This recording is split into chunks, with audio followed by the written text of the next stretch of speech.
Well, thank you very much for inviting me here. It's nice to be here in Santiago again and to meet some old friends and to meet new people.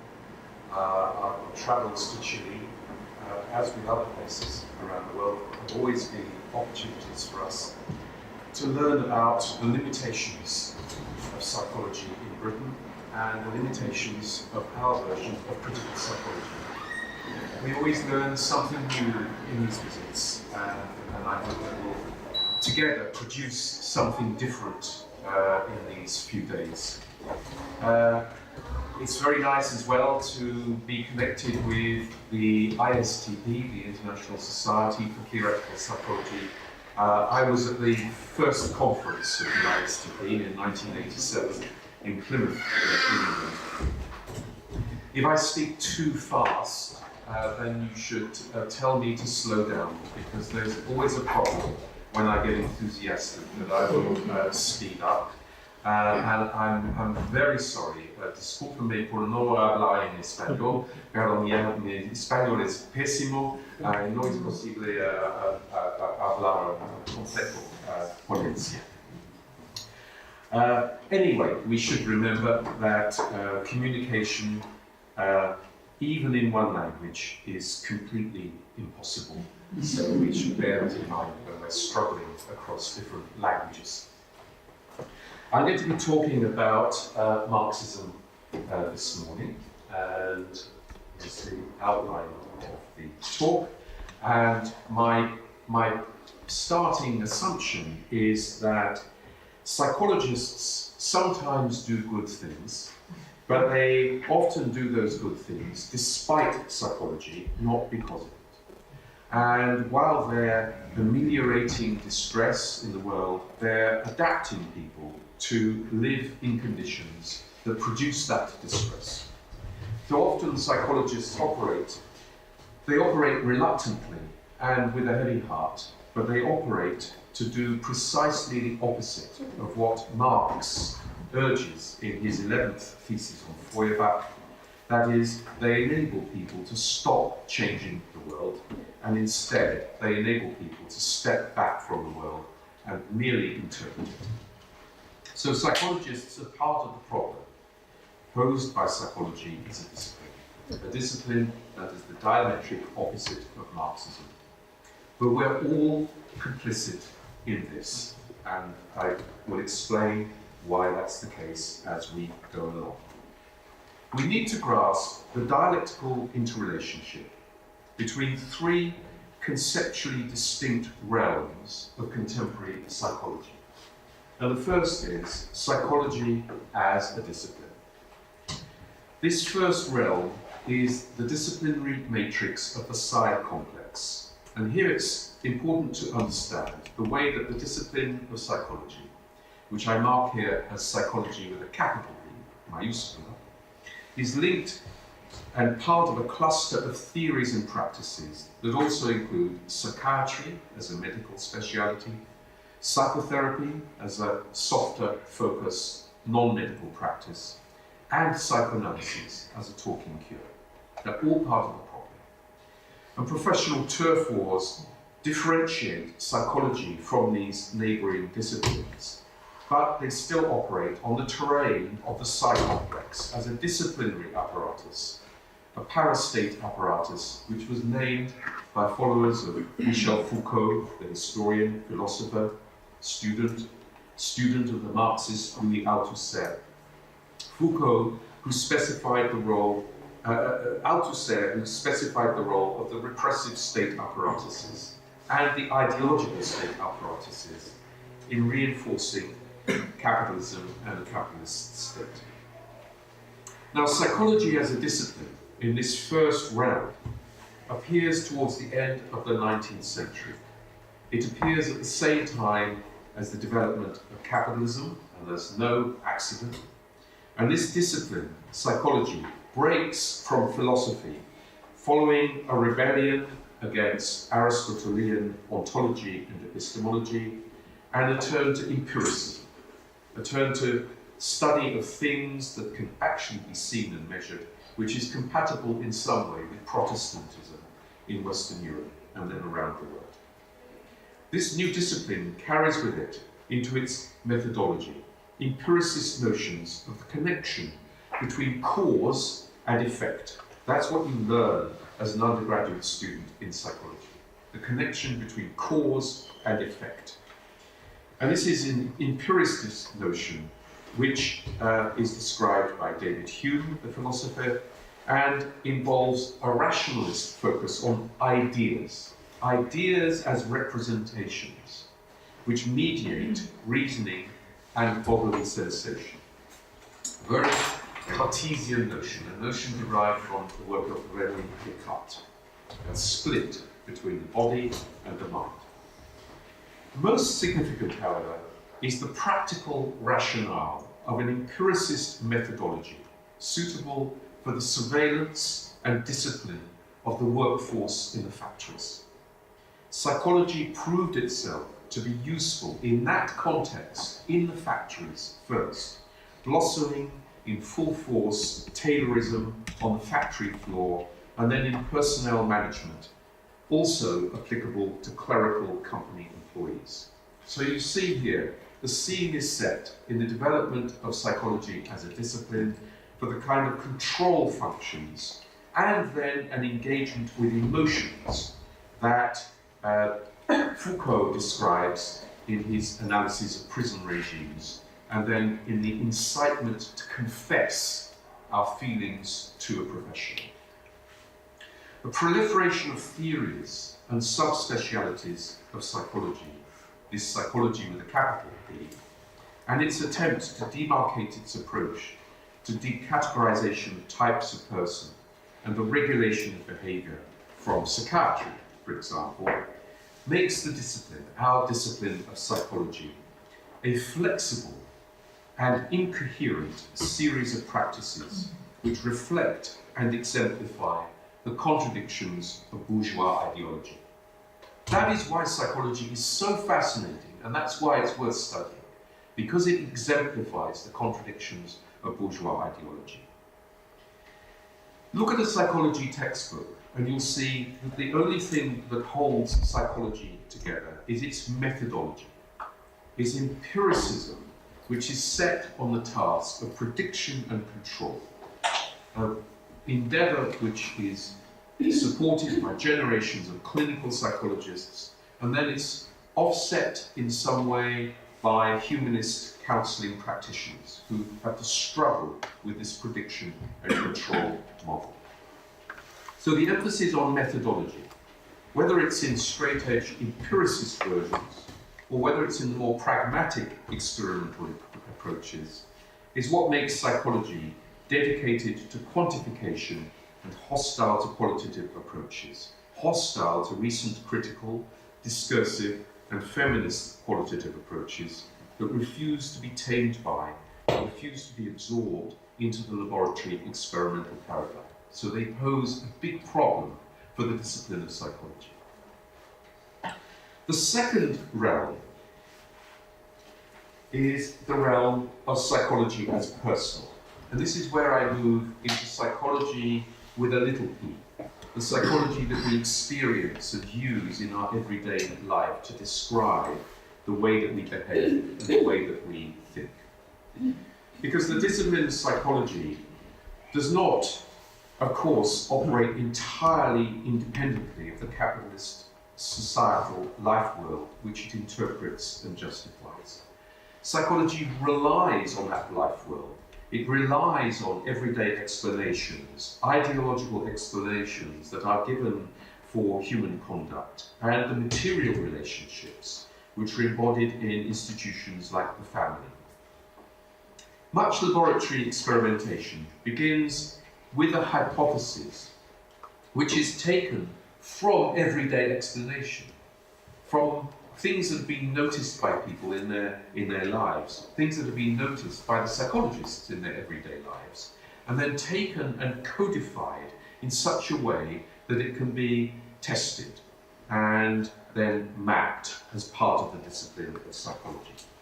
So the results from these psychological studies are then configured for popular consumption in such a way that they resonate again with the experience of those who've been recruited as subjects into the experiments, who are then recruited into the system of explanations about social behaviour.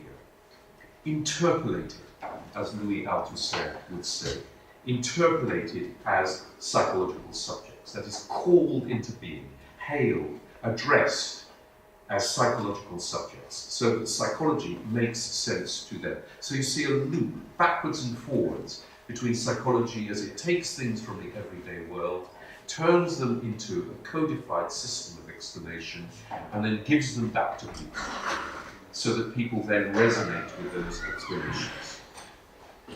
This is how psychology works. And we have to remember that it does work. It does work. It fits with and it verifies the kind of social reality into which subjects in capitalist society have already been inducted. And that's why it's so dangerous. And it's necessary here to insist on the difference between a kind of false consciousness as a psychological category in which the subjects of ideology make cognitive errors about the nature of reality. And then, because they make those errors, they're then pathologized by psychological discourse for making those errors. It's important to differentiate between that use of the notion of false consciousness and necessary false consciousness. Necessary false consciousness, which enables us to navigate this kind of world in which psychology is so powerful and important, and in which psychology works. This is the necessary false consciousness, which is described in the work of Alfred Sohn-Rethel. It's a kind of necessary, systematic engagement with the reality of capitalist society that we must make in order to survive within that capitalist society. So false consciousness is not mistakes about reality, but false consciousness is precisely our ability to fit in with this reality and to be part of it, to correctly understand the nature of this reality so that we can engage with others and describe ourselves in ways that fit with this kind of capitalist reality. Now, the human being is an ensemble of social relations, as Marx points out. But the peculiar nature of social relations under capitalism requires that we apprehend ourselves and others as distinct, separate beings, as if our activity is first carried on inside our heads and then shared with others in a kind of quasi-collective action.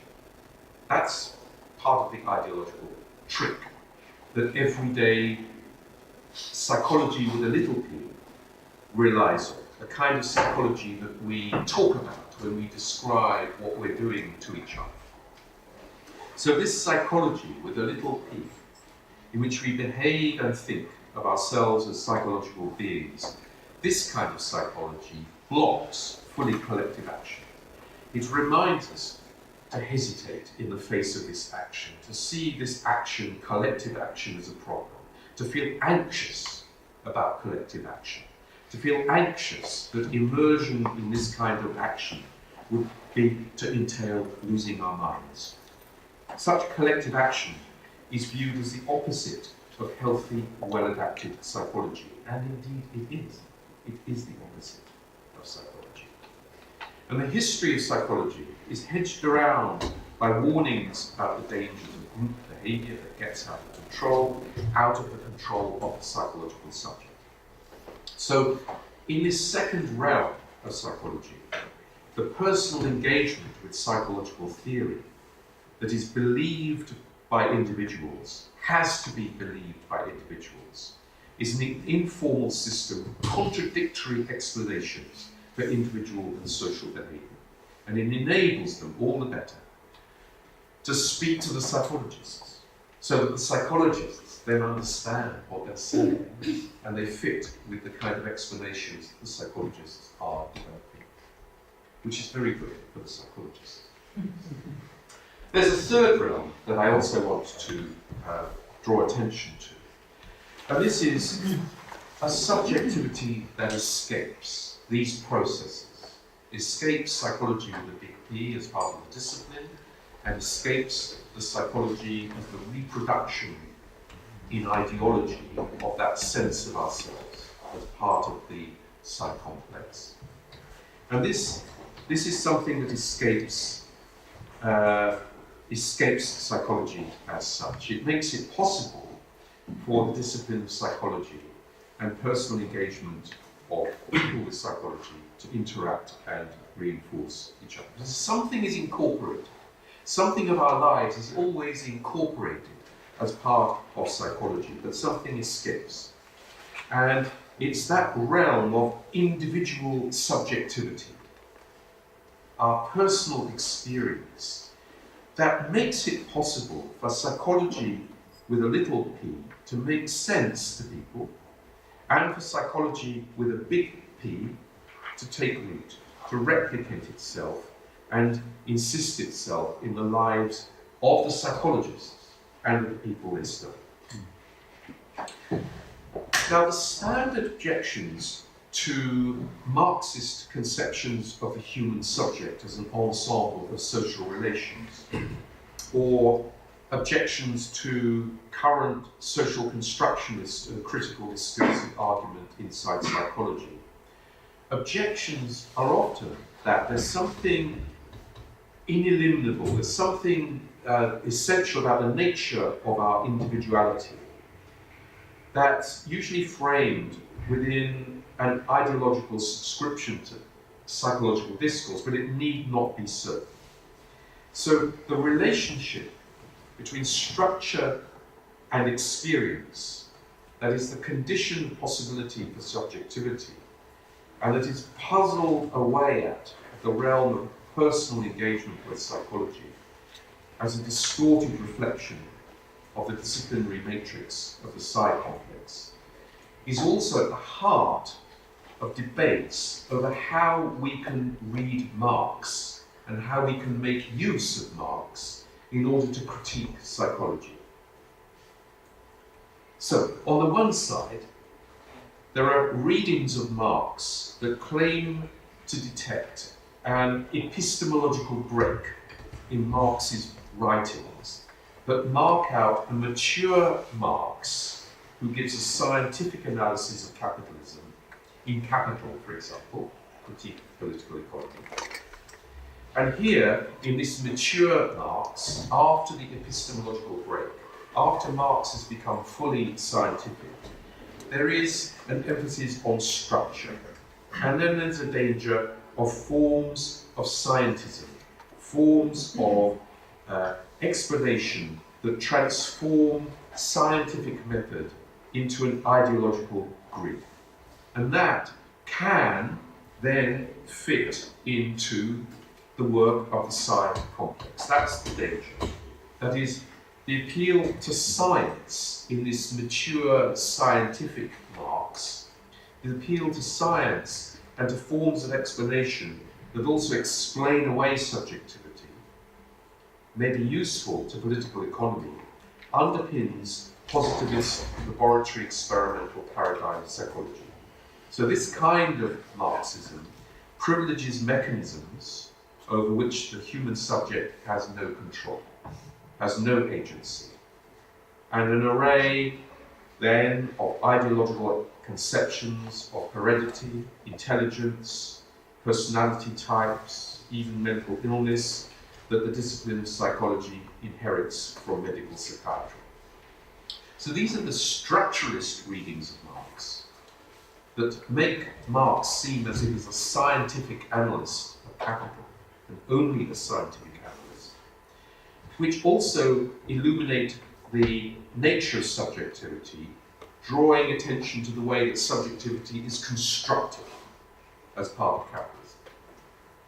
That's the one side.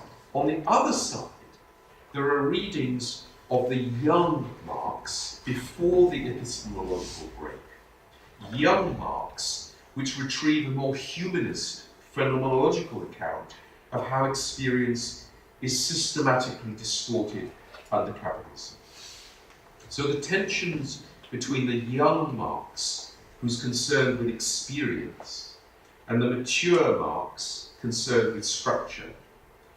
I want to argue that this tension between these two kinds of Marx are often exaggerated, severely exaggerated, and they overlook, for example, the later Marx's interest in human experience at the same time that he was writing Capital. They also overlook, for example, Althusser, who is the structuralist Marxist, emphasizing the Marxism of science, the structuralist kind of Marxism. They overlook the way that Althusser was also intensely interested in Hegel throughout his work. So it's an exaggeration which pulls apart these two kinds of Marxism. And it also produces a division into different competing camps, which is, I think, a function of academic institutional conflicts, which then have political consequences. However, I think it's also worth noting that humanist readings of Marx, that is, taking the early Marx, which is concerned with experience, can just as easily play into individualizing strategies of the psych complex, alongside the behaviorist and cognitive structural versions of dominant US American 20th century psychology. The third force humanist psychologists had the advantage of chiming, fitting in with everyday psychology, linking the realm of theory in the big P psychology with the little p psychology of our everyday experience.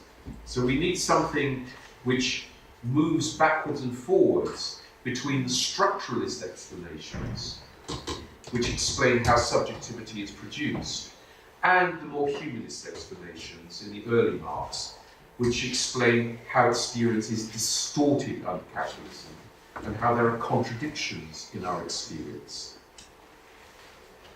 So my focus here is on psychology, not psychoanalysis. But while I do believe that psychoanalysis provides alternatives to psychology that speak of the nature of subjectivity, we also have to recognize these alternatives are clearly limited.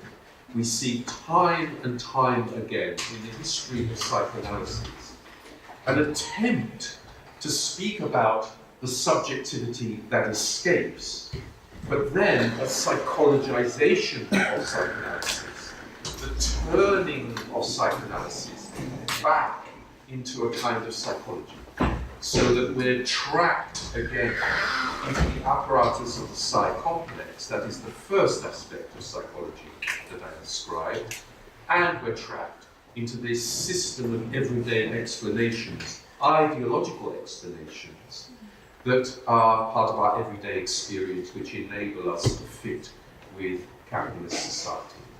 So this attempt to grasp the nature of subjectivity is something that's very difficult and gets incorporated again and again into psychology. Let's turn to revolutionary practical critique. What is Marxism as revolutionary practical critique of capitalism that can look at the relationship between the psi-complex, individual experience, and subjectivity? And there are four elements that I want to focus on that are important for us here. The first element is dialectics.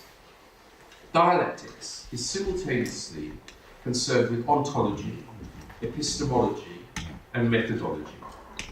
And these aspects are intertwined, connected together. So specification of the kind of matter that we deal with when we speak about psychology, that is our ontological assumptions about the nature of the things in our field of knowledge, has profound implications for the kind of knowledge that we're able to develop, that is the epistemological frames, and the process by which we develop that knowledge, that is the methodological principles. So we need to be very careful when we speak about matter in psychology, if we're to be true to the key feature of dialectics, its attention to history. So there are three features of dialectics that bear on the way that we Marxists approach psychology. The first feature of dialectics that's important to us, if we're doing any kind of critical psychology, is an emphasis on history. That is, on the continual process of change and transformation in human subjectivity, which warns us against essential, fixed, timeless qualities of behaviour or thought.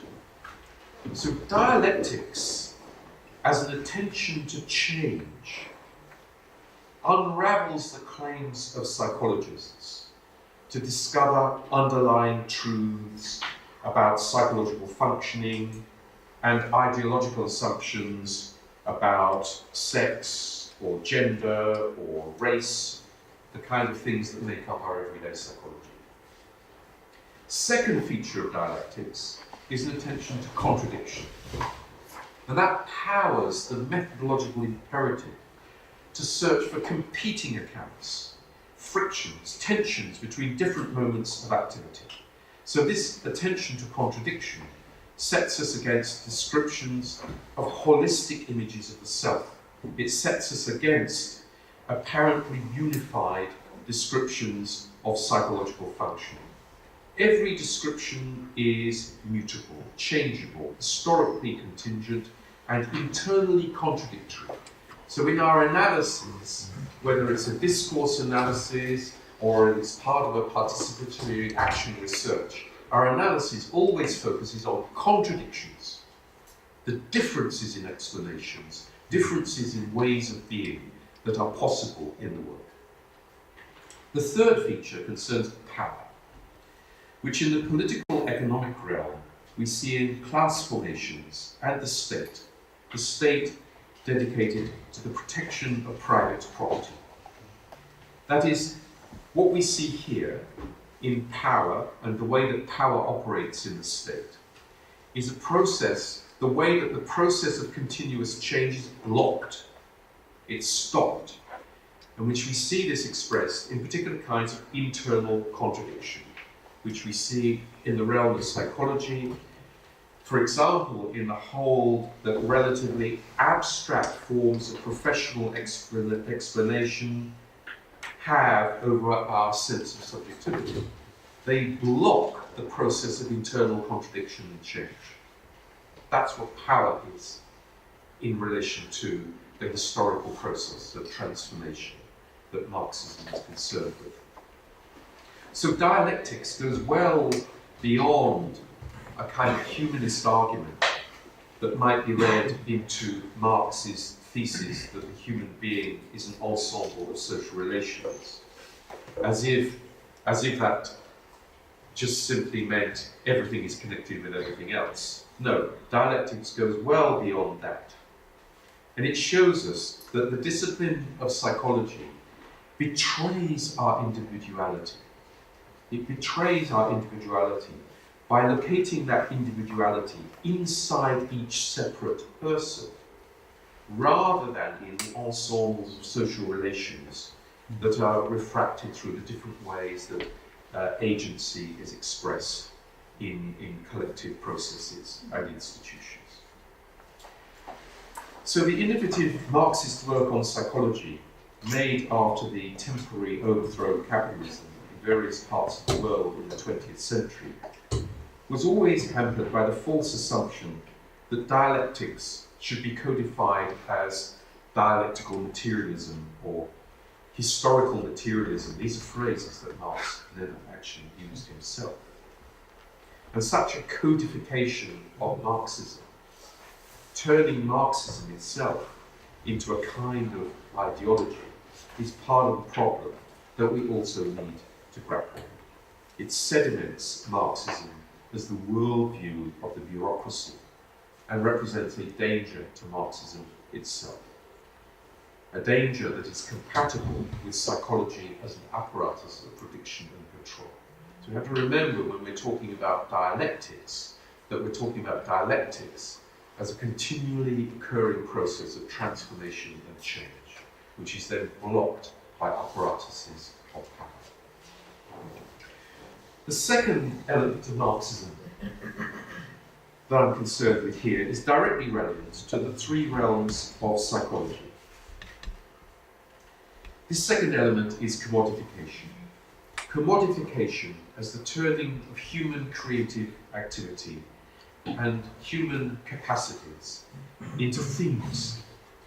The discipline of psychology, which aims to predict and control human behavior, relies on the assumption that this behavior can be separated into discrete component parts that can be measured, that can be quantified. And this assumption draws upon and it feeds back into the self-representation we have in our personal psychology, and it reconfigures subjectivity as something that can be captured and made explicable and made productive. Now remember that Marx's account of the production and circulation of commodities in Capital was an indictment of capitalism, showing how money is fetishized. He showed how money, as the prime exchangeable commodity, is accorded a power which simultaneously strips away the social relationships that make it function. That is, when we exchange money, it's as if we're exchanging things, forgetting about the social processes that made that money appear and makes that money function. In the process of commodity production, money itself is accumulated and invested as capital. It's turned into a thing. And human beings and their labour power are also turned into commodities to be bought and sold. Capitalism cannot operate without commodification. And it cannot operate without the illusion that the worker sells their labour power to an employer freely, without the illusion that they're willingly entering into a contract to do this, whereas in fact they have no choice. They must do that in order to survive in this capitalist economy. The worker works, being paid for their labour, and then works an additional amount of time, which gives rise to surplus value, which is then realised by the employer, the capitalist, when the commodities that are produced are sold on the marketplace. So the illusion of the free contract, which is entered into by the workers under capitalism, is then augmented by the illusion that these wage slaves, the workers, are paid fairly for their labour. That's necessary false consciousness. People would not be able to survive unless they believe that. So this double illusion as the basis of the necessary false consciousness that workers must have of their conditions of existence in order to survive is also crucially the basis of a commodified, individualized psychology that requires a separation of mental functions. A separation of mental functions which produce different kinds of psychological process which can be redescribed in the way that people make choices. Choices as workers to engage in certain kinds of work, as if those choices are independent of the social context, and choices over the things that they buy when they become consumers. So just as Marx treats commodities as the centre point of his critique of capitalist political economy, Marxists, grasping the nature of psychology, need to focus on the core of psychology as a form of commodification. Commodification. So psychology as such is the historically constructed condition for contemporary capitalism to reproduce itself. To reproduce itself as a system of control and to adapt people to capital. The third aspect is alienation. Alienation, which operates through 4 dimensions of separation, and which directly impacts on the structure and experience of individual subjectivity. That impact of alienation on subjectivity, and it's an impact that is not immediately psychological as such. Okay, I think it's very important to remember that alienation is not actually psychological. It is then experienced as something psychological, but alienation is a structural process of separation, 4 kinds of separation. It divides the human subject and reconfigures it as the kind of subject for which psychological explanations will be plausible, in which psychological explanations will work. That's part of the trick of alienation. It does this work of producing the psychological subject. Alienation itself is not psychological, but the separation that it involves produces psychology, makes us think of ourselves as psychological beings, and then even start to think about alienation as if it is a psychological property. But alienation, as Marx describes it, is actually a manifestation of the particular conditions of life under capitalism. It's a correlate of necessary false consciousness. Alienation, in the first dimension, is the separation of the human subject from their own creative labour. When a worker sells their labour power for a period of time, they're subject to conditions of production of which they have little control, usually no control. Their agency is channeled into the work task, dedicated to the production of commodities. It'll be sold by the employer to realise the surplus value. Their creativity is harnessed for profit, a profit which is not theirs. They are divided. There's a division of subjectivity into an experience of lost time, the time that they spend at work, and the structure of the production process. So a psychological description of this is therefore one-sided, misleading, partial. It overlooks the exploitation of labour that is at the heart of this separation. The second dimension of alienation separates each worker from the other workers. It reinforces and justifies their sense of their own individuality. It reconfigures their subjectivity as if it is something psychological. They're required to compete on the marketplace, to sell their labour power, to compete with other people. Other people are seen as a threat. Other people are seen as competitors. Other individuals they must struggle against, so that they're divided from those other people. And this brings us to the third dimension of alienation, in which the worker not only treats other people as rivals, but comes to relate to their own body which supplies the labour power, as a source of productive capacity. So commodification under capitalism not only applies to products and money, but also to the human subjects, us.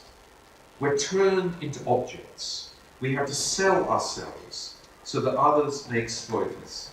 And in this third dimension of alienation, we feel our body as something separate from us. We have to take our body to work. We have to make our body work.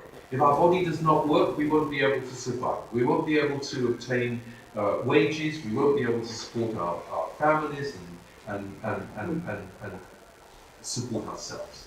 Okay? So our body becomes experienced as something separate from us, as something that is fragile but needs to be kept going in order to work. So we see the body here as alienated, commodified, and particular peculiar aspects of separation are then puzzled over by psychologists as if they express personal pathology. This is where you have some of the critical health psychology coming in to try and make sense of this, because the standard traditional health psychology treats our relationship to our body as if it is simply a psychological problem. but it's actually the psychology that is produced by the alienation that is the problem. Marx also, finally, identifies a fourth dimension of alienation, in which the uneasy relationship between experience and structure is exaggerated, exacerbated such that what we feel is separated from what we know, in which there's a kind of anxiety about loss of control. And Marx describes this fourth dimension as separation from nature. Separation from nature as such. Nature becomes something that becomes inexplicable, it needs to be controlled. If it's not controlled, then something terrible will happen. We need to be able to dominate it and harness it to our needs. This kind of separation is a prediction and control notion of nature, which is so beloved of experimental psychologists. It expresses a relation to nature, to the natural world, and to our own human nature, which treats nature as a thing, as something to be mastered and exploited. The fourth aspect is class. Of course, Marx's dialectical analysis of commodification and alienation is elaborated in a history of the development of capitalism, which is grounded in class struggle. Class is this fourth element of Marxism that is essential to grasp the nature of psychology. But we need to conceptualize this element of class in Marxist terms rather than sociological terms or psychological terms.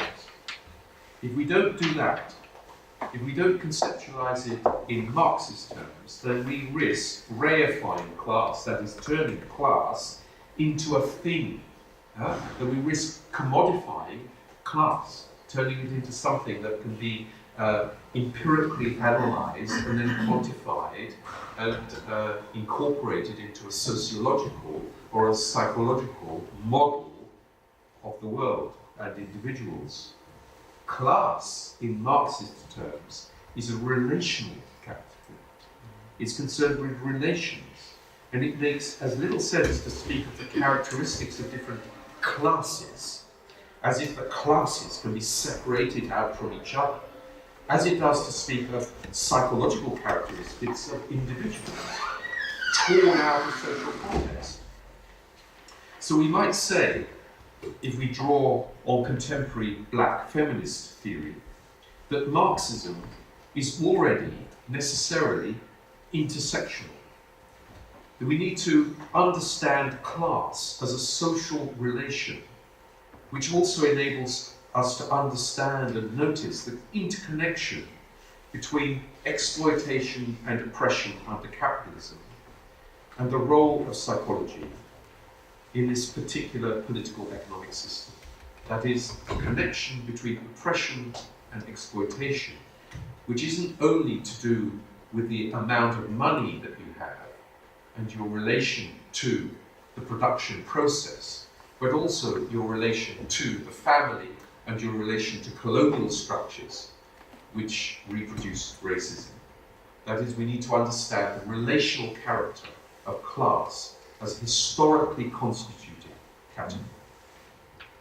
So the class relation that Marx describes between the bourgeoisie and the proletariat, between those who own the means of production and those who have to sell their labour power, is characterized by exploitation. However, this exploitation, this extraction of surplus value, requires numerous other kinds of oppression. And that's something that's very clear if you read Capital, if you read Marx's first volume of Capital.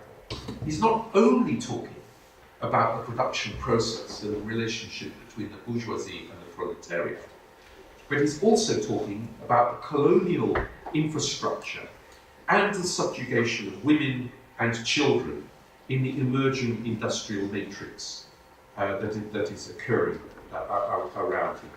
Exploitative social relations that make capitalist production possible.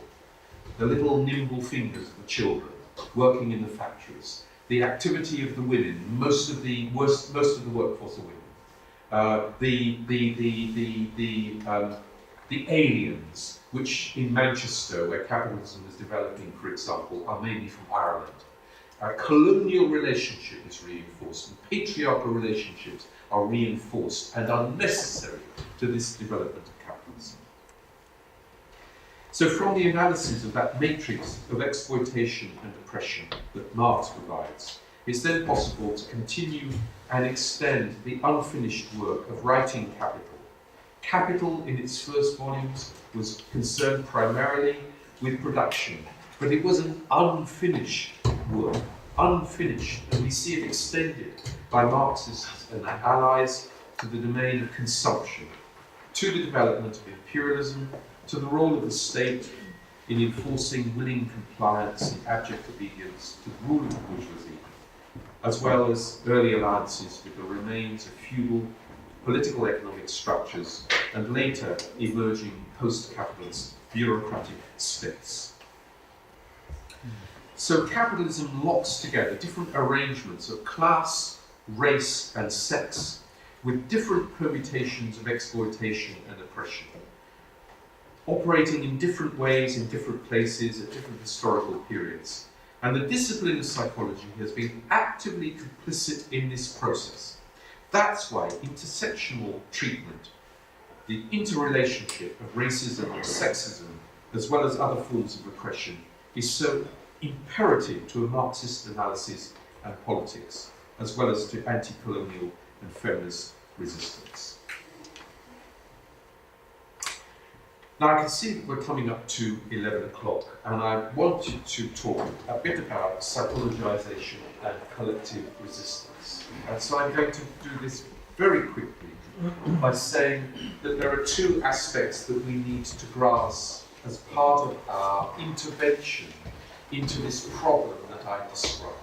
Our intervention into the psychomplex and our intervention into the domain of personal experience that fits with the psychomplex and enables the psychomplex to keep going.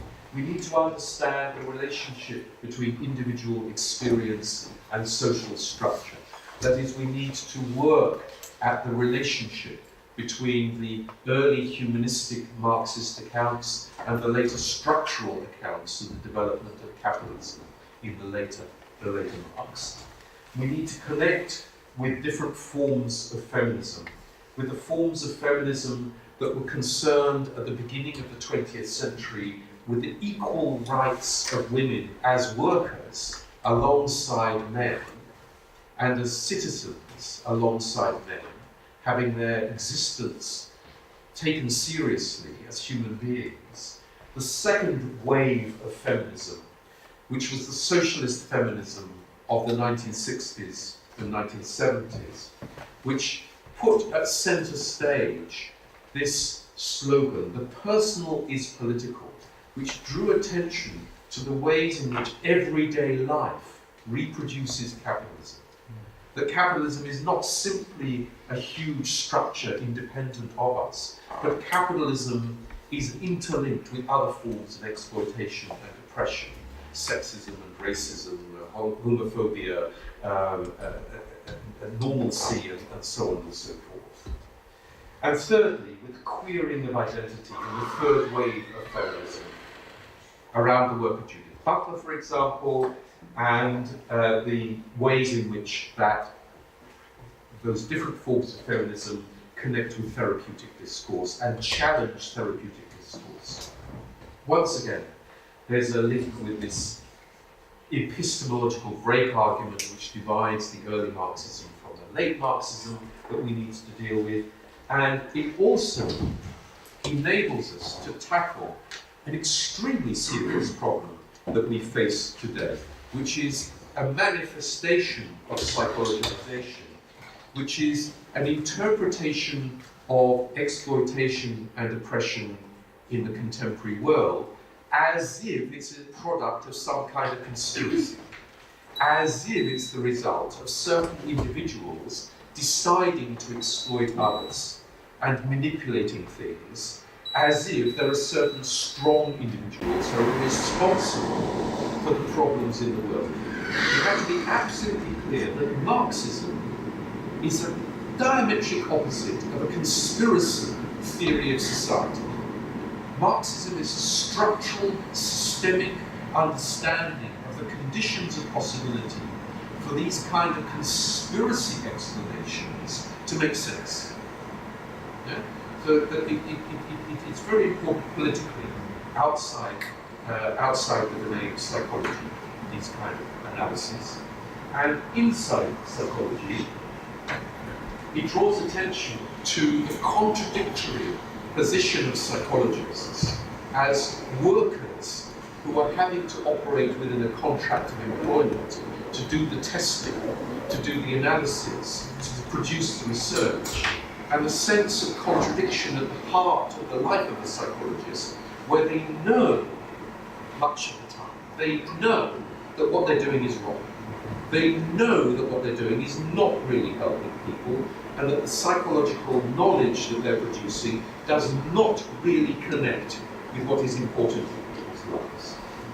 To recognize that psychologists are a particular kind of worker, an intellectual worker, producing theories and analysis which divides them from manual laborers, and to recognize our position as psychologists as part of the intellectual workforce, which then is suspicious of manual labor, and to recognize that what we're doing is actually still work, is a particular kind of work, but it is intellectual work. And to understand the importance of the abstraction of academic and professional debate. To work with users of psychological services in order to overcome those divisions between our position as intellectual workers and the people who actually experience distress and are part of the psychological services, part of the psychopaths as users of the psychopaths. And instead of trying to fit everything together into one complete jigsaw in which there's a critical psychology which will fill the gap and enable us to understand how people really think and behave. Instead, our task is to keep things open, to say, no, psychology does not provide the complete explanation. There is always something that escapes, and we need to work around the contradictions and impossibilities of developing a completely totalizing, inclusive psychological account of what is happening in the world. So, in conclusion, I should have been clear where I'm coming from here in this paper. I'm speaking as someone who has been a revolutionary Marxist before and during and after teaching psychology for nearly 30 years. It is sometimes said that charity is perfume in the sewers of capitalism. You heard this? Charity is perfume in the sewers of capitalism. Even though charity workers are mostly very well-meaning, and giving to charity is often an understandable response to calamity or poverty. Psychology is the network of sewers in capitalist society, draining off the distress caused by this wretched political economic system, pumping that distress underground, treating that distress as if it is the dirty secret of each separate individual. Psychologists sometimes imagine that they're social engineers, but they're only the maintenance men, and increasingly trying to clear up the mess made by capitalism, and shoring up that network of sewers through elaborate theories and justifications for the work they do. So those trained as psychologists, those going through programs like this, either directly or through encountering psychology courses about child development or personality differences or behavior modification, will often react to this claim by proclaiming that they do good. And it's true that they do good, but not in conditions of their own choosing. What are the implications for a Marxist psychology? Marxist psychology, insofar as it exists, should be flexible, pragmatic, non-psychology, even at sometimes an anti-psychology. Marxist psychology is as oxymoronic as Marxist capitalism. Impossible. So we revolutionary Marxists need to prioritize attention to an exacerbation of the internal contradictions of the discipline, which throw light on its role within the disciplinary matrix of the psych-complex as an intimate component of the structure of capitalism. Our own personal engagement with psychological theory should be as antagonistic to it, while respecting the power it has to ideologically shape our own lives, as well as those we encounter when they're subject to it. Our allies inside psychology can help us in the task of dividing psychology, cutting into it to show that its claim to provide a theory of subjectivity is hollow, it's false. Our reconstruction of and engagement with the space of empty non-psychology operates alongside the task of showing the class interests that psychology serves against its attempts to close us down and to speak for the forms of subjectivity that it obscures, forms of more open subjectivity that will flower when we have overthrown capitalism. Thanks.